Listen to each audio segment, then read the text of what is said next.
Every day, millions of Americans drive across roads that feel almost permanent. Highways stretch between cities. County roads connect farms to markets. Suburban streets lead into vast networks of asphalt that seem as though they have always been part of the landscape. And buried inside every gallon of gasoline is a tax that helps finance that system. It feels obvious. Drivers use the roads, drivers buy fuel, and part of what they pay goes back into transportation. But for most of American history, nothing worked that way. The federal government did not impose a gasoline tax until 1932. For roughly the first century and a half of the Republic, Washington collected nothing from fuel sales because gasoline itself was not yet central to transportation. And even after automobiles appeared, the federal government resisted becoming directly responsible for road construction. So how were the roads built? The answer begins with a system far older than automobiles, toll booths, or highway departments. It begins with compulsory labor. In colonial America, local governments commonly maintained roads through what was called statute labor. Adult men living near a public road could be ordered to spend several days each year repairing it without wages. They arrived with their own tools. They cleared fallen trees, dug drainage ditches, moved rocks, filled holes, and packed soil beneath the supervision of a local road overseer. The arrangement resembled the ancient corvée systems used in Europe. Rather than collecting enough taxes to hire professional road crews, government demanded labor directly from the population. North Carolina used this system extensively. Local courts could assign free white men over 16 to road duty. Enslaved males could also be compelled to work. The people chosen were often selected simply because they lived near the road that required maintenance. The burden was not distributed equally. Wealthier citizens could sometimes avoid the work by providing substitutes. A man with enough resources could send other laborers in his place, while a poor farmer had little choice but to appear himself. New York followed a similar model. Eligible men owed several days of road labor each year and could face fines for refusing. Payment could sometimes replace physical labor, but even a small cash charge represented meaningful money for a working family. From the beginning, American roads were therefore financed, partly through a tax that was not collected in dollars. It was collected in bodies, and the results were poor. Outside major towns, roads were usually packed earth. During dry weather, travelers disappeared into clouds of dust. During spring rains or winter thaws, those same roads became mud channels deep enough to trap wagons to their axles. A journey of 50 miles could consume several days. The federal government did little to change this. The problem was not merely money. It was constitutional philosophy. Many early American leaders believed Congress had no general authority to finance internal improvements such as roads and canals inside the states. Transportation infrastructure, they argued, belonged to state and local governments unless it served an unmistakable federal purpose. The most famous exception became the National Road. Congress authorized the project during Thomas Jefferson's presidency, and construction began in 1811 at Cumberland, Maryland. The road headed west across the Appalachian Mountains toward the Ohio River. Its purpose was strategic as much as economic. George Washington and Jefferson both understood that the settlements developing beyond the mountains needed strong transportation links to the Atlantic states. Without those connections, Western communities might orient their trade toward other powers or become politically detached from the young republic. By 1801 AD, the National Road reached Wheeling on the Ohio River. It later continued through Ohio and Indiana toward Vandalia, Illinois. For its time, the road was extraordinary. Parts used improved crushed stone surfaces. Stagecoaches, freight wagons, livestock, migrants, and merchants traveled west along one of the country's most important transportation corridors. But the project also reignited the constitutional argument. The federal government spent millions of dollars building and repairing the road, and critics insisted Congress had exceeded its authority. President James Madison vetoed an internal improvements bill in 1817. Arguing that the Constitution did not grant the federal government broad power to finance such projects. James Monroe expressed similar doubts. By the 1830s, federal construction of the National Road had largely stopped. Washington withdrew from direct road building for generations. Private investors attempted to fill the vacuum. Between the 1790s and the middle of the 19th century, hundreds of turnpike companies appeared across the eastern United States. Investors financed a road, received a government charter, and then charged travelers to use it. The word turnpike came from the physical barrier placed across the roadway. After a traveler paid the toll, the gate was turned aside. One of the best-known examples was the Philadelphia and Lancaster Turnpike, completed in 1795, stretching roughly 62 miles through Pennsylvania. It offered a dramatically improved surface compared with ordinary dirt roads. The idea seemed commercially promising. If merchants and travelers benefited from a better road, they would pay for access. Those tolls would maintain the road and provide investors with profits. Reality was less cooperative. Travelers routinely searched for side roads that allowed them to bypass toll gates, a practice that became known as shunpeaking. Traffic was often too limited to generate the revenue investors expected. Maintenance costs remained high. Many companies barely survived. Some failed entirely, leaving deteriorating roads behind for governments to inherit. Another experiment followed in the 1840s. Plank roads. Instead of expensive stone, developers laid wooden boards across the roadway to create a smooth surface. The construction cost was relatively low, and for several years, investors rushed into the idea. Thousands of miles were built. Then the wood began to rot, broken boards became hazards. Maintenance costs climbed. Companies failed, and the plank road boom collapsed almost as quickly as it had appeared. By the middle of the 19th century, American road finance had produced a pattern that would repeat for generations. Local forced labor was cheap but ineffective. Private toll roads could produce good infrastructure but struggled to earn dependable profits. Federal involvement triggered constitutional resistance, and railroads increasingly absorbed the investment, engineering talent, and political attention that roads lacked. Then an unexpected group changed the debate. Bicyclists. During the 1880s, cycling became a national craze. Americans who had rarely traveled beyond their towns began riding into the countryside and encountering the miserable condition of rural roads firsthand. A bicycle exposed every rut, stone, and mud hole. In 1880, bicycle clubs gathered in Newport, Rhode Island, and formed the League of American Wheelmen. The organization became a sophisticated political force. Cyclists published reports, organized demonstrations, petitioned legislatures, and demanded professionally engineered roads. Their membership included not only enthusiasts but wealthy and politically connected Americans capable of influencing lawmakers. One of the movement's most important figures was Albert Pope. Pope was a Civil War veteran and one of America's dominant bicycle manufacturers. He understood that poor roads limited the market for his products, but his campaign went far beyond advertising bicycles. He funded Good Roads, a magazine aimed at farmers, officials, engineers, and politicians. It explained drainage systems, stone surfaces, bridge construction, and European highway methods. Pope helped promote highway engineering as a professional discipline and supported instruction at institutions including the Massachusetts Institute of Technology. In 1892, he helped create the National League for Good Roads. The movement deliberately broadened its message. Better roads were not only for cyclists. Farmers needed them to move crops. Merchants needed them to transport goods.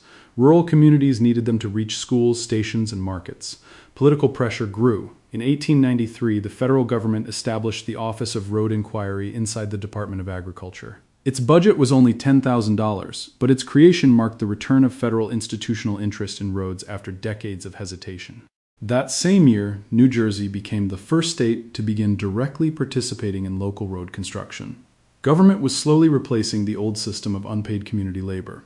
But in the South, another form of compulsory labor was expanding. After the Civil War, Southern states created convict leasing systems that supplied prisoners to mines, railroads, lumber operations, and private companies. The prisoners were overwhelmingly black.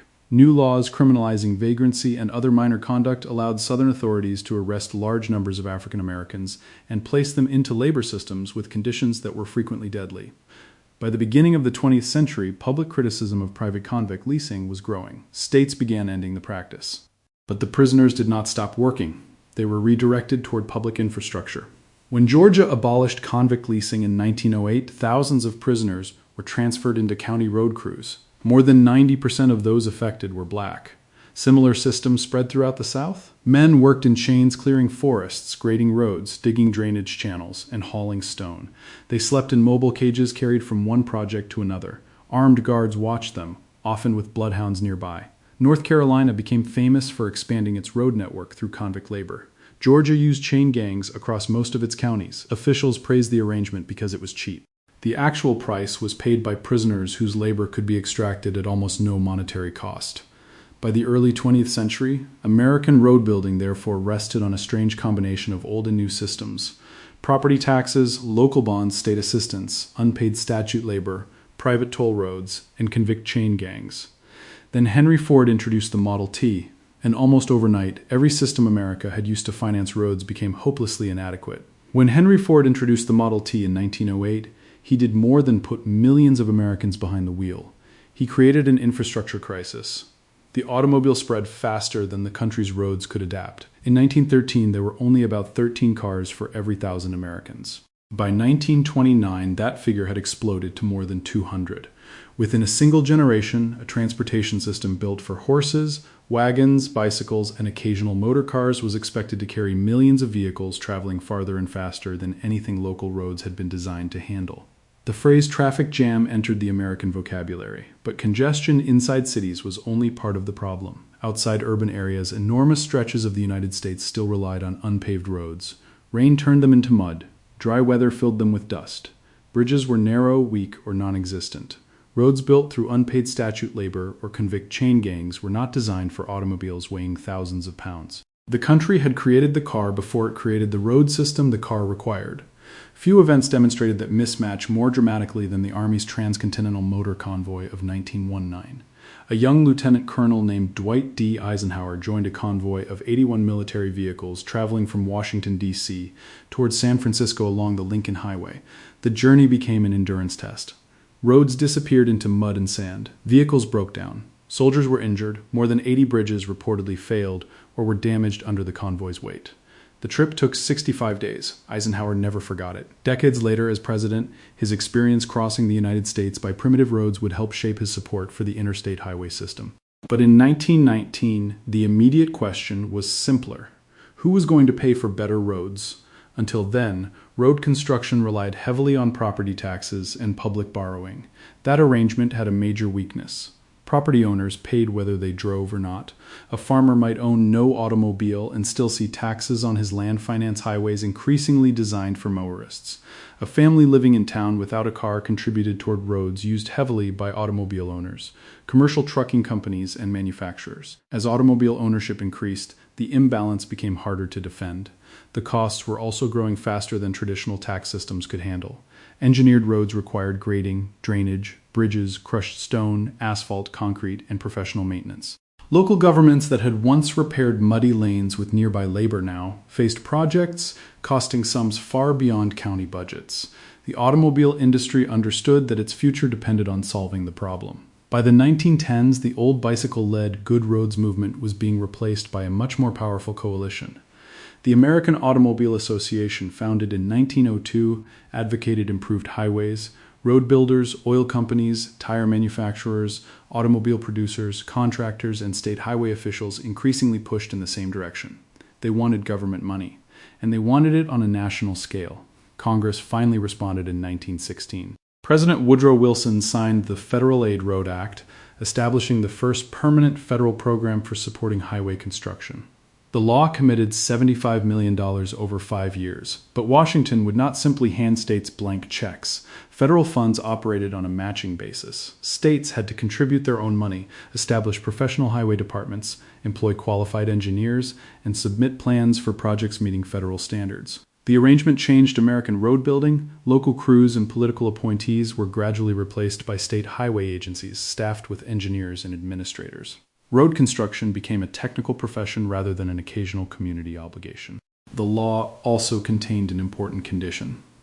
Roads built with federal assistance had to remain toll-free. That requirement pushed the country further away from the old private turnpike model, but it created another question. If motorists would not pay tolls at a gate, how would states raise their share of the money?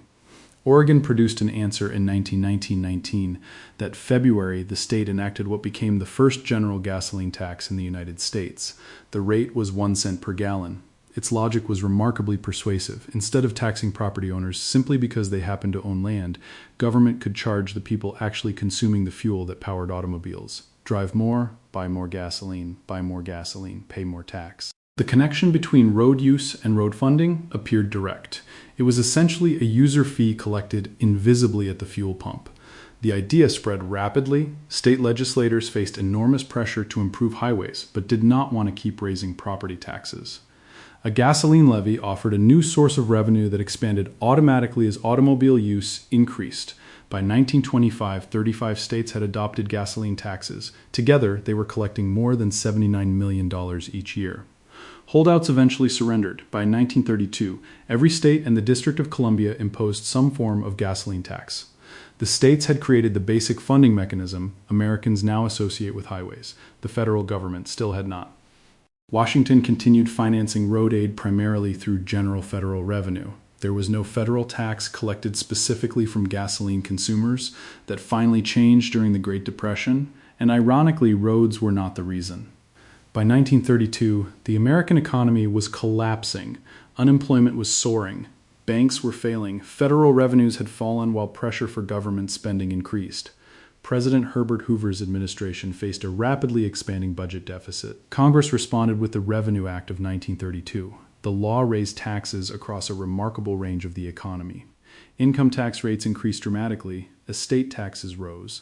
New excise taxes appeared on products including cameras, refrigerators, jewelry, telephone calls, soft drinks, sporting goods, and even chewing gum.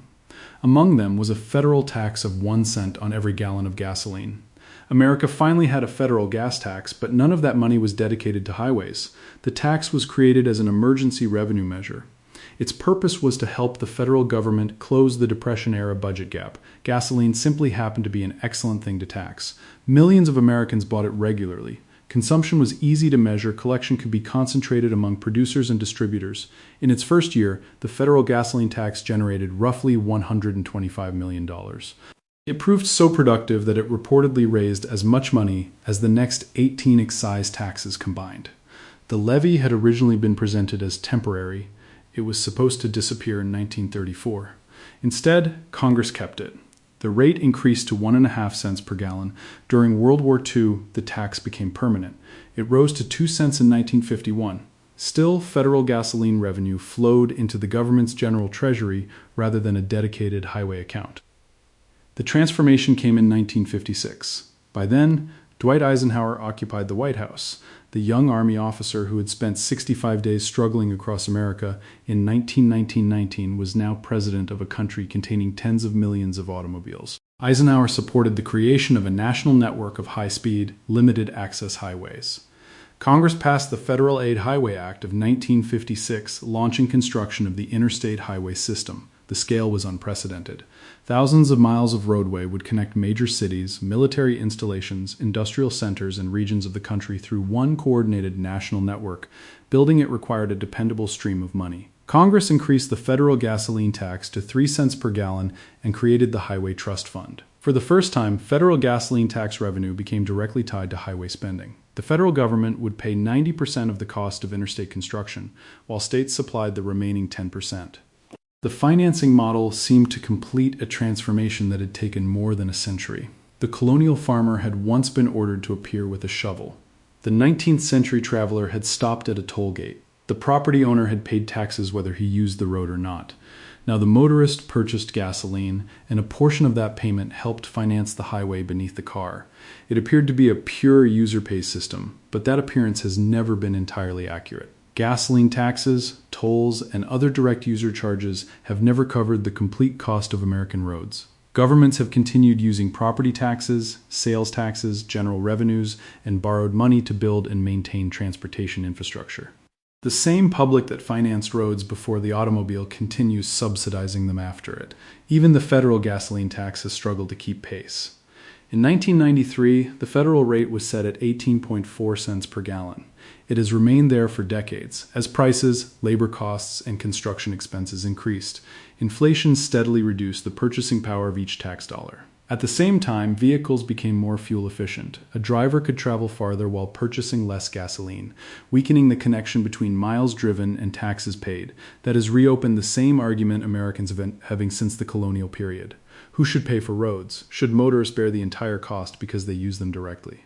Should everyone contribute because roads support deliveries, emergency services, commerce, property values, and the wider economy? Should payment depend on fuel consumption, distance traveled, vehicle weight, tolls, or ordinary taxes?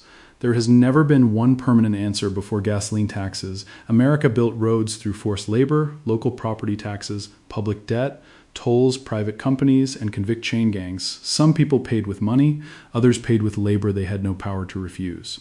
Many black prisoners in the South paid, with years of brutal work performed in chains under a criminal justice system shaped by racial discrimination. The gasoline tax did not erase that history.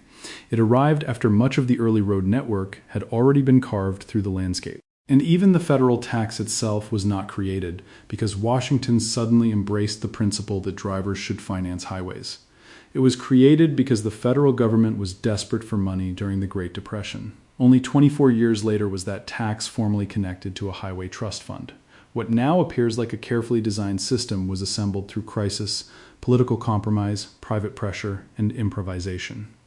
The asphalt beneath an American car therefore carries several different histories at once. It carries the work of farmers ordered away from their fields. It carries the tolls paid to struggling turnpike companies. It carries the labor of prisoners forced onto chain gangs. It carries property taxes collected from households that may never have owned automobiles. And eventually it carries the pennies collected from millions of gallons of gasoline. America did not build its road system through one elegant funding plan. It built it one experiment at a time, and the argument over who should pay has never really ended.